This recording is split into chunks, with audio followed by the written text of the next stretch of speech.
Hai adik-adik, kembali lagi dengan Kak Rina di online class 101. Kali ini kita akan belajar kelas 6, tema 7, subtema 3, Ayo Memimpin. Di pembelajaran 6, kita akan belajar PPKN dan SBDP serta ada evaluasi di halaman 133 sampai dengan 136. Adik-adik bagaimana kabarnya hari ini? Semoga semuanya dalam keadaan sehat ya. Nah, adik-adik, apakah kamu seorang pemimpin yang baik? Bagaimana kamu bisa tahu? Apa yang harus dilakukan untuk mengetahui apakah kita sudah memimpin dengan baik atau belum? Nah, sekarang adik-adik, ini ada pemimpin yang baik adalah seorang yang dapat menilai dirinya sendiri. Ya, kemudian kamu bisa melakukannya agar kamu menjadi lebih baik.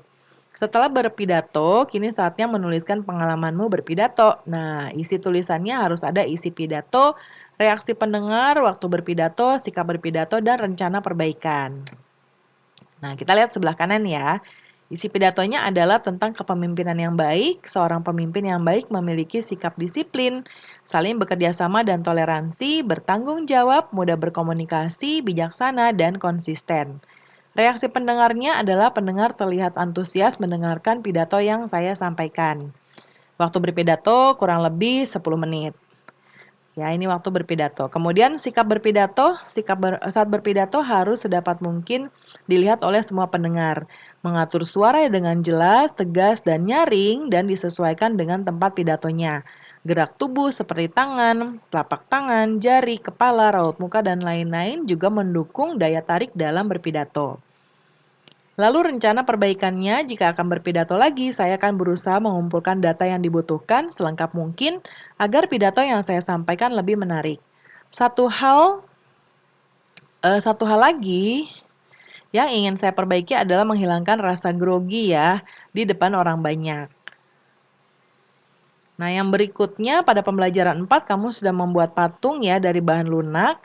Kemudian kita diminta untuk menjelaskan alat dan cara pembuatan patung, kemudian jelaskan alasan membuat patung. Saya membuat patung tersebut untuk dinikmati keindahannya. Patung tersebut akan saya gunakan untuk menghiasi ruang tamu di rumah saya.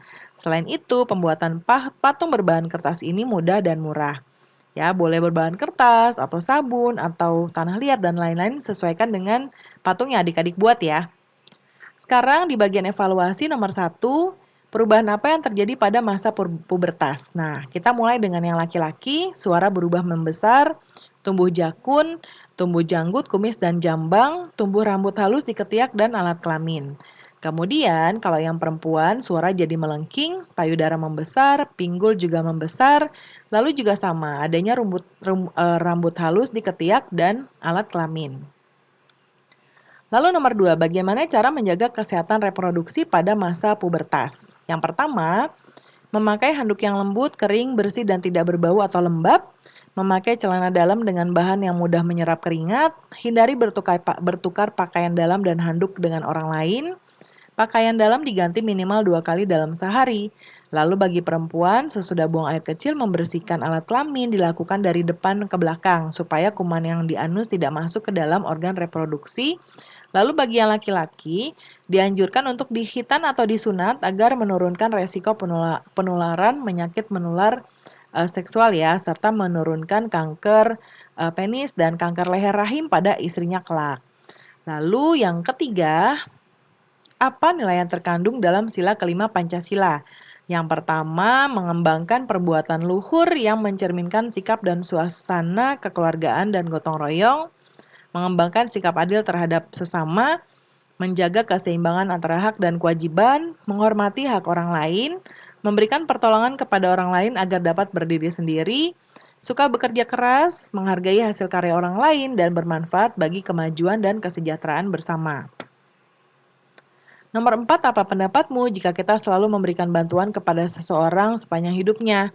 Mengapa? Nah, kalau kita memberikan bantuan terus ya sepanjang hidupnya itu juga tidak baik karena akan berdampak negatif. Salah satu tujuan kita memberikan pertolongan adalah agar orang yang kita tolong dapat mandiri atau berdiri sendiri. Jika kita terus-menerus memberikan bantuan sepanjang hidupnya, maka orang tersebut akan malas untuk berusaha karena tanpa usaha saja dia sudah ditolong dan hal ini akan menciptakan sifat malas dan mengemis kepada orang lain. Jadi akhirnya minta bantuan terus ya. Yang kelima, bagaimana cara membuat patung dari sabun batangan ya. Nah, ini boleh adik-adik catatkan. Cara membuatnya adalah alat bahannya sabun dasar ya, sabun batangan. Lalu cetakan juga boleh. Kemudian alat dan bahannya adalah pensil boleh untuk mengukir, membuat sketsa dulu, alat ukir atau alat pahat, dan sabun. Ini double ya adik-adik. Langkah-langkahnya pertama, siapkan alat dan bahan, buat sketsa, hilangkan motif atau merek sabunnya dulu, potong ujung-ujung sabunnya ya, supaya tidak terlalu lancip bentuknya. Buat garis vertikal dengan pahat yang membagi sabun menjadi kanan kiri yang sama. Lalu mengukir ya, mengikuti pola pada sketsa. Lalu bersihkan serbuk sabun hasil pahatan dengan ditiup atau menggunakan alat lain. Ya, nah lalu sudah jadi. Yang keenam, apa yang harus disiapkan jika kita membuat patung dari bubur kertas? Yang pasti kertas bekasnya, kawat, air untuk merendam kertas, lem kanji, dan cat. Langkah-langkahnya, siapkan kertas bekasnya, rendam kertas kira-kira 24 jam atau 1 hari sampai lunak. Buatlah kerangka menggunakan kawat, besar kecilnya kawat menyesuaikan besar kecilnya patung yang akan dibuat. Lalu kertas yang sudah lunak dapat ditumbuk lagi, lalu diperas dan dicampur dengan lem kanji ya. Jadi nanti bentuknya sama seperti tanah liat. Tempelkan bubur kertas pada kerangka kawat. Untuk mendapatkan lapisan luar yang halus, lapisilah dengan kertas yang berwarna putih dengan lem ya. Lalu jemur patung di bawah sinar matahari, setelah kering boleh diwarnai. Yang ketujuh, apa saja bentuk kerjasama Indonesia dengan negara-negara ASEAN di bidang pendidikan? Nah, kita melalui ASEAN Committee on Education ya.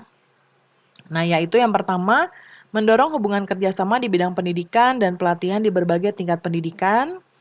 Lalu berikutnya mendorong organisasi dan sekolah di tiap-tiap negara mencari mitra kerjasama di kawasan Asia Tenggara, mengikuti pertukaran pelajar dan mahasiswa untuk meningkatkan kualitas sumber daya manusia, mengadakan loka karya atau mengundang dosen untuk memberikan kuliah di universitas negara lain, lalu menjalin kerjasama di bidang akademis dengan negara-negara kawasan Asia Tenggara.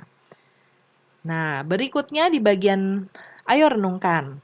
Setelah belajar hari ini, renungkan apa yang kamu pelajari. Nah, hari ini tadi kita belajar sikap percaya diri, pengetahuan unsur-unsur pidato, karya patung dari bahan lunak, keterampilan berpidato, dan melakukan presentasi. Lalu, bagi adik-adik kegiatan apa yang paling menarik? Mungkin disesuaikan nanti ya. Contoh Karina adalah ketika mempresentasikan hasil karya patung kepada teman-teman. Ini contoh ya. Nah, pembelajaran kita sudah selesai ya adik-adik. Semoga pembelajaran kita hari ini bisa bermanfaat. Terima kasih sudah menonton sampai akhir. Mohon dimaafkan apabila ada kesalahan dalam perkataan maupun dalam materi yang diberikan. Sampai jumpa di pembelajaran berikutnya.